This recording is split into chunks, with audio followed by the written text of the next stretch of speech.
하나님의 말씀을 상징하는 씨가 오늘 읽은 말씀 가운데서 보면은 돌밭에 떨어졌습니다.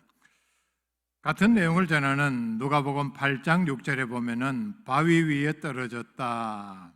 더 심각하게 말씀을 합니다. 아마 우리 주변에 흔히 볼 수 있는 지형의 한 형태입니다. 이스라엘에 이런 땅들이 많았을 것입니다. 밑은 돌이 많고 아니면은 바위층이 이렇게 두텁게 형성되어 있고 그 위에 흙이 조금 덮인, 그래서 뿌리가 처음에는 쉽게 나올 수 있지만은 흙이 깊지 못해서 뿌리가 성장하지 못하고 결국은 시간이 지나면서 비는 오지 아니하고 장시간 햇볕이 강하게 내리쬐을 때에 습기가 없기 때문에 뿌리가 타서 말라버리는 그런 땅을 말씀을 합니다. 흙이 얕다는 것은 하나님의 말씀을 받아들이는 인격의 얕음을 상징적으로 표현을 합니다. 사람의 심성에 따라서 어떤 것은 잘 받아들이고 또 어떤 것은 굉장히 빨리 유행을 쫓아가고 거기에 심취하고 많은 돈을 쓰고 시간을 허비하는 그런 경우가 많이 있지 않습니까? 우리가 보면은 주변에 그런 사람들이 얼마나 많습니까? 그런데 정작 중요한 하나님의 말씀을 받아들이고 믿고 믿음 생활하는 일에 있어서는 인격적으로 또는 성향이 그러하지 못해서 전혀 관심도 없고 받아들이려고도 하지 아니하고 받아들이고 난 다음에도 제대로 수용을 하지 못해서 믿음이 성장하지 못하는 그런 경우가 바로 이런 경우입니다. 생명의 말씀을 듣고도 돌밭 같은 자기의 인격이 그 귀한 하나님의 말씀을 말려버리는 그런 결과가 오늘 나오는 이 돌밭의 대표적인 예입니다. 첫 단계에서 보면 첫 번째로 말씀을 받을 때의 기쁨을 말씀을 하고 있습니다. 20절 말씀에 보면은 돌밭에 뿌려졌다는 것은 말씀을 듣고 즉시 기쁨으로 받되, 반응이 얼마나 빠릅니까? 즉시 하나님의 말씀을 듣자마자 그 반응이 즉시 나타났는데 제대로 나타났습니다. 기쁨으로 받아들였습니다.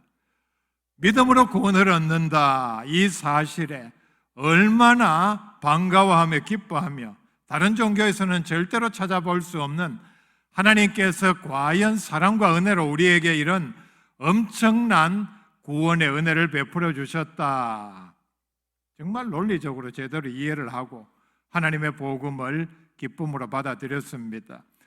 오직 믿음으로 우리가 하나님의 자녀가 되고 내 모든 죄를 용서받았다, 그리고 천국 백성이 되었다는 사실에 기쁨이 넘칩니다.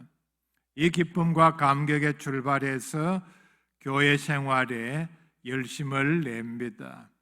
새로운 사람들과 믿음이 좋은 경건한 사람들과 사랑이 넘치는 사람들과 교제를 하면서 서로 기도하고 은혜를 나누고 격려하는 이런 새로운 영역의 삶에서 엄청난 기쁨을 누리고 열심을 내지만은 문제는 잠시 밖에 되지 않는다는 사실입니다. 이런 기쁨에 열심을 내는 믿음 생활이 오래 가지를 못합니다. 믿음이 조금 깊어져서 말씀을 듣는 가운데 아무든지 나를 따라오려거든 자기 십자가를 지고 그 전에 자기를 부인하고 예수님을 따라야 한다, 제자로서의 삶을 들었을 때에 더 이상 나아가기를 거부를 합니다. 예수 믿는 것이 힘들고 손해가 오면은 21절 말씀에 보면은 환난이나 박해가 일어날 때에는 곧 넘어지는 자요, 전형적인 돌밭의 인격을 가진 사람들이 나타내 보이는 믿음의 행태입니다. 즉 믿음을 버린다는 얘기입니다.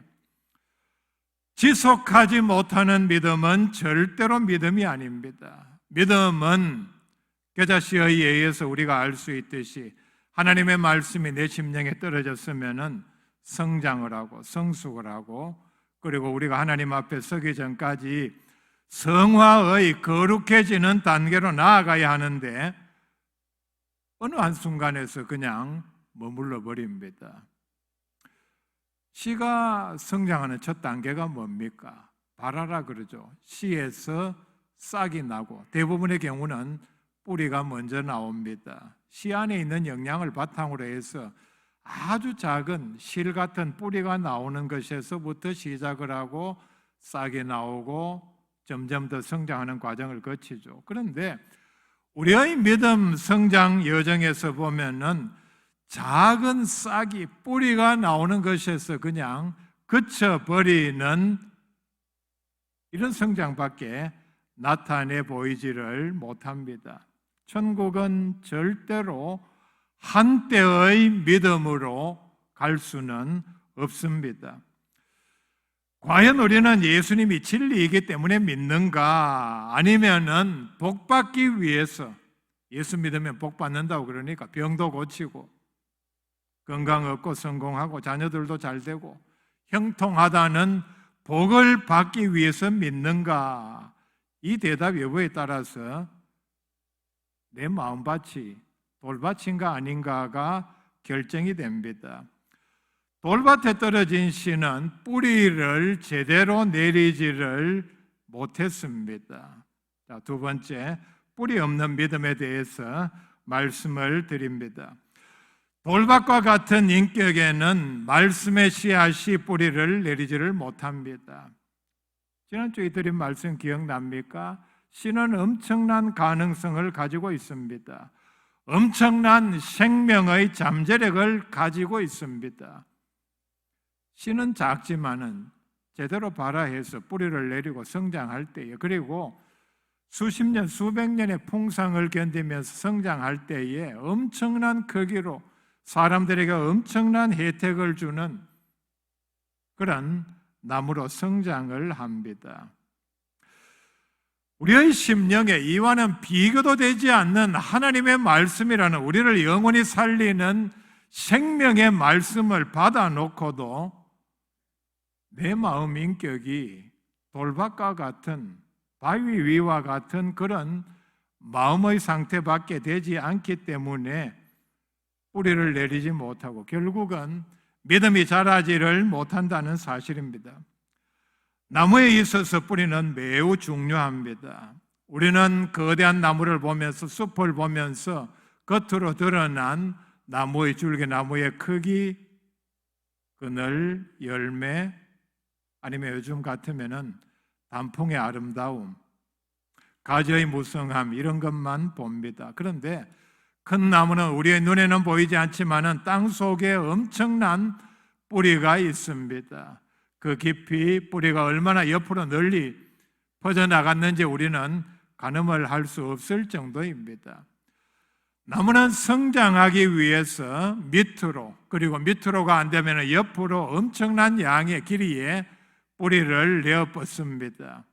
그 많은 뿌리들로 인해서 수분과 영양을 흡수를 하고 그리고 바람에도 쓰러지지 않는 지탱하는 힘을 뿌리로부터 받습니다.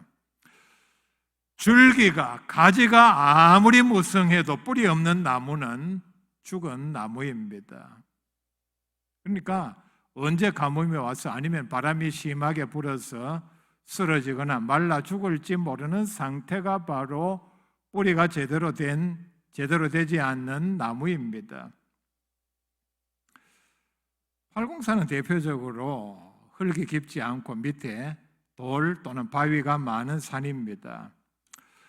태풍이 지나가고 난 뒤에 산에 가보면은 팔공산에 대표적으로 뿌리째 뽑힌 나무들이 있습니다. 두 가지죠. 둥치가 부러진 나무, 이런 경우는 뿌리는 제대로 받고 있었는데 위에 나무의 채적이 넓어서 바람이 워낙 세니까 뿌리는 튼튼하지만은 바람이 세어서 견디지 못하고 중간에 둥치가 부러지는 경우입니다.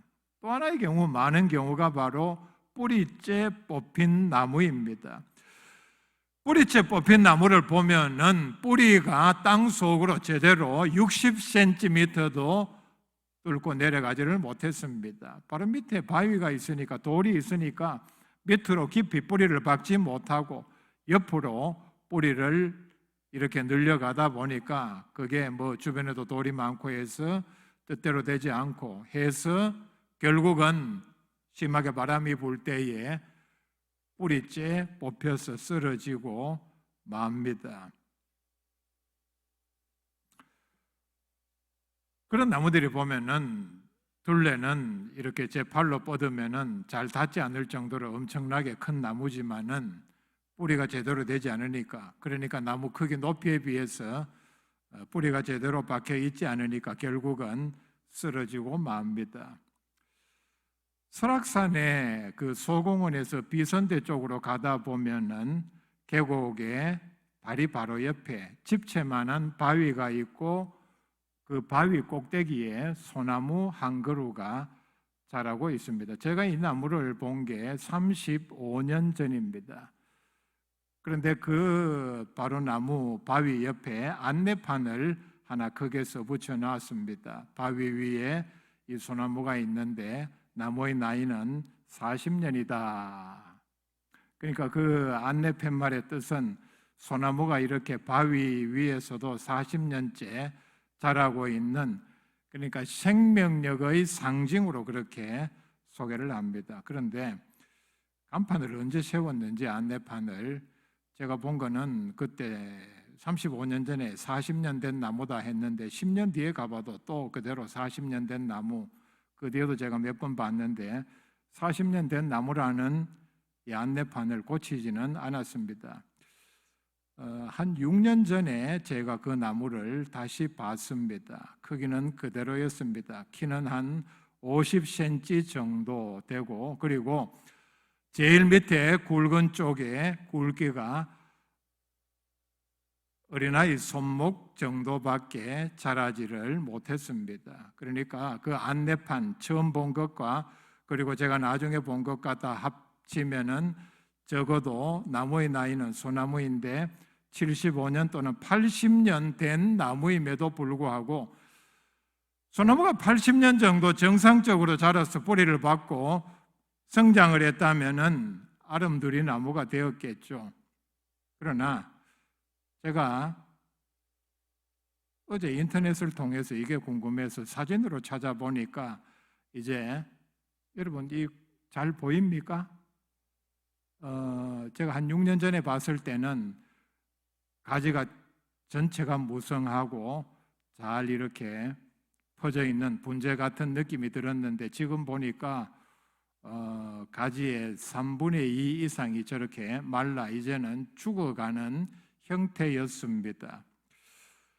여러분, 이게 오늘 우리의 믿음의 모습은 아닌지 돌아볼 수 있어야 합니다. 엄청나게 크게 성장할 수 있는 가능성이 하나님의 말씀에 또 우리의 마음의 토양이 제대로 되었다면 자랄 수 있었음에도 불구하고 제가 볼 때는 이제 저 나무는 죽는 길로 들어선 것 같습니다. 저렇게 마르다가 결국은 늙는 것과 마르는 것 이렇게 함께해서 죽고 말 것입니다. 결국은 내 마음의 토양이 제대로 되지 않아서 저렇게 살다가 이제 죽어가는 저런 나무의 모습, 우리가 주변에서 보는 거대한 나무와 비교하면 얼마나 볼품이 없고 초라합니까? 돌박 같은 인격은 뿌리가 없어서 절대로 환난과 박해를 견디지를 못합니다. 우리의 믿음 생활에는 반드시 환난과 박해가 오게 되어 있습니다. 디모데후서 3장 12절에 무릇 그리스도 예수 안에서 경건하게 살고자 하는 자는 박해를 받으리라 말씀을 합니다. 사도행전 14장 22절에 또 우리가 하나님의 나라에 들어가려면 많은 환난을 겪어야 할 것이라. 반드시 우리를 시험하는, 우리의 믿음이 어떤지, 정말 참 믿음인지 거짓 믿음인지 구분하는, 시험하는 환난과 박해가 우리가 이 땅에서 믿음 생활하는데 반드시 올 것이라는 말씀을 하고 있습니다. 베드로전서 2장 21절에 이를 위하여 20절 말씀에서 보면은 고난을 말씀을 합니다. 고난을 위하여, 고난받기 위하여 너희가 부르심을 받았으니 그리스도도 너희를 위하여 고난을 받으사 너희에게 본을 끼쳐. 예수님이 받은 고난은 우리로 하여금 우리가 받을 고난의 본을 먼저 보이신 것입니다. 고난은 이렇게 받는다. 고난은 이렇게 참고 견뎌서 승리한다는 것을 예수님께서 모범으로, 시범으로 보여주셨다는 얘기입니다. 그 목적이 뭡니까? 우리로 하여금 그 자취를 따라오게 하려 하셨느니라 말씀을 하죠. 예수님께서 이 땅에 공생의 기간 동안 고난받으신 모든 예는 우리로 하여금 너희가 믿음 생활하면서 고난을 받을 때에, 내가 고난받을 때에 그렇게 한 것처럼 너희들이 그렇게 알고 그대로 받고 나를 따라오너라 몸으로 가르쳐 주신 예입니다. 마태복음 5장 10절에 의를 위하여 박해를 받은 자는 복이 있나니 천국이 그들의 것임이라 말씀을 합니다. 조건절 같죠? 의를 위하여 박해를 받고 승리한 사람만이 천국의 주인이 된다는 뜻입니다. 환난과 박해를 견디지 못하면은 그것은 믿음이 아닙니다. 그래서 예수님께서 마태복음 24장 13절 말씀에 끝까지 견디는 자는 구원을 얻으리라 말씀했고, 비슷한 뜻으로 누가복음 21장 19절에 너희 인내로 너희 영혼을 얻으리라. 그러므로 환난과 박해는 내 믿음이 진짜인지 가짜인지 하나님께서 나로 하여금 테스트하는 것입니다. 우리가 그 사실을 알아야 합니다. 여러분 중에 과거에 많은 환난과 박해를 당한, 고난을 당한 분들이 계십니다. 지금 고난을 당하는 중에 계시는 분들도 있습니다. 이럴 때 우리가 제일 먼저 생각할 내용은 하나님께서 내 믿음이 얼마만큼 되는지 시험하시는구나. 하나님께서 내게 내민 시험지로 받아들여야 합니다. 준비를 잘한 학생은 시험지를 받을 때에 기쁩니다. 왜요? 자기의 실력을 시험지로 증명할 수 있기 때문입니다. 문제를 잘 풀어서. 여러분, 이렇게 말하는 사람들이 있습니다. 어느 시험이든지 그까지 시험지 한 장, 종이 한 장 쓰게 해서 어떻게 그 사람의 실력을 알 수 있단 말인가? 전혀 그렇지 않습니다. 시험지 한 장, 문제가 한 문제든 10문제든 4개 해서 풀어보면은, 제가 목사니까 여러분 성경 얼마나 아는가? 딱 문제 내보면은 5문제로도 충분합니다. 풀어보게 하고 답을 적어보게 하면은 실력이 얼마인가를 알 수 있습니다. 사람의 시험도 이런데 하나님께서 우리에게 내는 시험, 여러분 그게 엉성한 문제이겠습니까? 나무가 바람에 흔들릴 때에 뿌리를 자극합니다. 나무는 본능적으로 뽑히지 않으려고 흔들리면 흔들릴수록 뿌리가 뽑히지 않은 이상 자기가 살아남기 위해서 뿌리를 더더욱 깊이 박고 튼튼하게 합니다. 사람의 몸에도 이런 원리가 있죠. 마치 사람의 몸에 힘을 가할 때에 우리가 그냥 이렇게 팔을 움직이는 것보다 여기에 아령을 들고 1kg, 5kg 이렇게 흔들 때에 힘을 줄 때에 근육과 뼈가 더 강해집니다. 본능적으로 내게 이런 몸에 부하가 걸리니까 이런 부하를 이기기 위해서, 견디기 위해서 근육을 키우고 뼈를 튼튼하게 해야 하겠다. 강하게 하는 작용이 일어난다는 얘기입니다. 자기 몸 아낀다고 그렇게 몸을 쓰지 아니하고 편한 대로 그냥 가만히 놔두면은, 근육과 뼈를 쓰지 아니하면은 어떻게 됩니까? 사람의 건강에 핵심적인 허벅지 근육이 매우 중요하다고 말하지 않습니까? 여러분, 힘들다고 해서, 몸을 아낀다고 해서 허벅지 근육을 쓰지 아니하고 그냥 가만히 놔두면은 일찍 죽는 지름길이라고 말하죠. 우리의 믿음의 원리도 마찬가지입니다. 환난과 박해를 당할 때에 하나님 앞에서 내 믿음을 나타내 보이기 위한 과정에서 믿음의 뿌리를 더 튼튼하게 내립니다. 세 번째, 그렇다면 믿음의 뿌리가 뭐냐? 다양하게 설명할 수 있습니다. 그런데 결국은 따지고 보면은 같은 말입니다. 같은 현상을 표현을 달리한 것에 지나지 않습니다. 우리가 처음 믿은 단계에서는 하나님의 말씀을 들었을 때, 예수 그리스도를 영접했을 때에 내 마음에 성령 감동을 통해서 반드시 구원의 확신이 있어야 합니다. 우리의 모든 믿음 생활의 출발은 하나님께서 나를 예정하셨고 나의 그 많은 죄에도 불구하고 나를 하나님의 자녀로 아무런 조건 없이 선택해 주셨다는 감격에서 나온 성령 감동에 의한 구원의 확신이 제일 먼저 있어야 합니다. 정말 하나님께서는 내 죄를 용서하시기 위해서 독생자를 희생하셨고 하나님은 나의 아버지 되시고, 우리가 이런 구원의 확신에서 출발해서 기도함으로 기도 응답을 받고 하나님의 음성을 듣습니다. 여러분, 이 단계로 나아가면은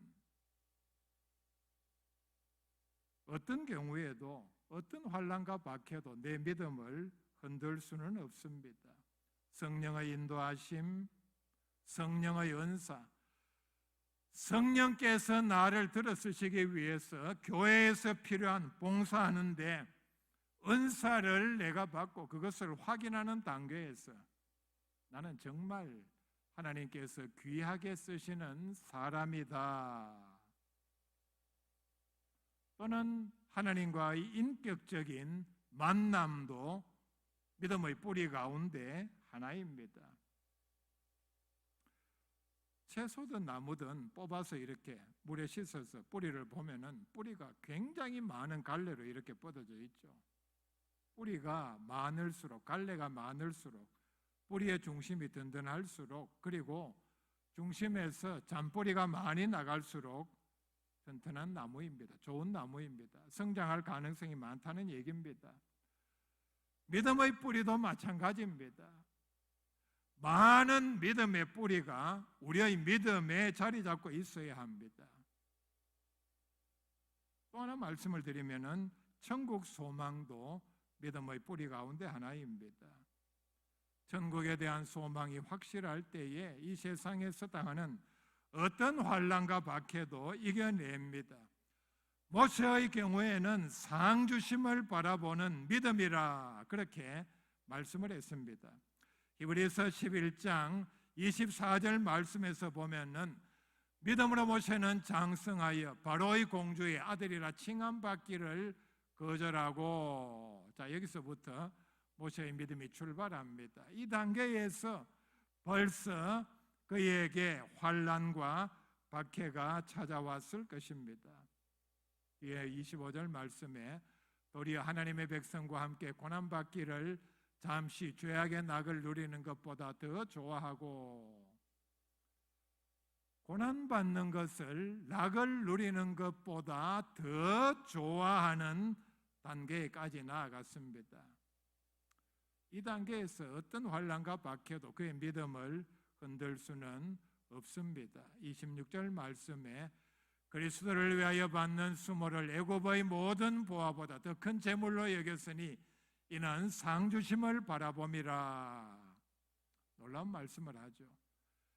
하나님께서 자기에게 상주심을 바라보았기 때문에 그리스도를 위하여 받는 수모를 그는 개의치 않았다 말씀을 합니다.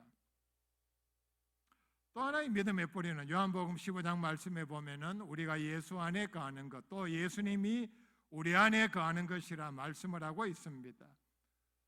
내가 예수님 안에, 예수님이 내 안에 거하면은 우리를 지켜주십니다. 예수님께서 우리의 마음의 주인이 되셔서 우리를 지켜주신다 말씀을 합니다.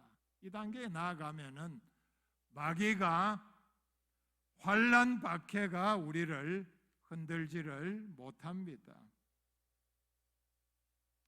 중생도 믿음의 뿌리 가운데 하나입니다. 복음을 영접하고 물과 성령으로 내가 거듭나는 것을 가리킵니다. 또는 다르게 표현을 하면은 우리가 육신으로 난 다음에 위로부터 다시 태어나는 것이 바로 중생입니다. 다시 태어났다, 거듭났다. 입으로 시인하고 성경 읽고 예배 참석한다고 다 중생한 것이 아닙니다. 믿음은 다른 말로 말하면은 회개와 순종입니다. 환난과 박해 때에 넘어지는 것은 결국은 중생하지 못했다는 얘기밖에 되지 않습니다. 같은 내용을 전하는 누가복음 8장 6절에 보면은 더러는 바위 위에 떨어짐에 싹이 났다가 습기가 없으므로 말랐고 말씀을 합니다. 바위 위에, 돌 위에 떨어진 또 하나의 다른 이유를 같은 말인데 습기가 없었기 때문에 말랐다.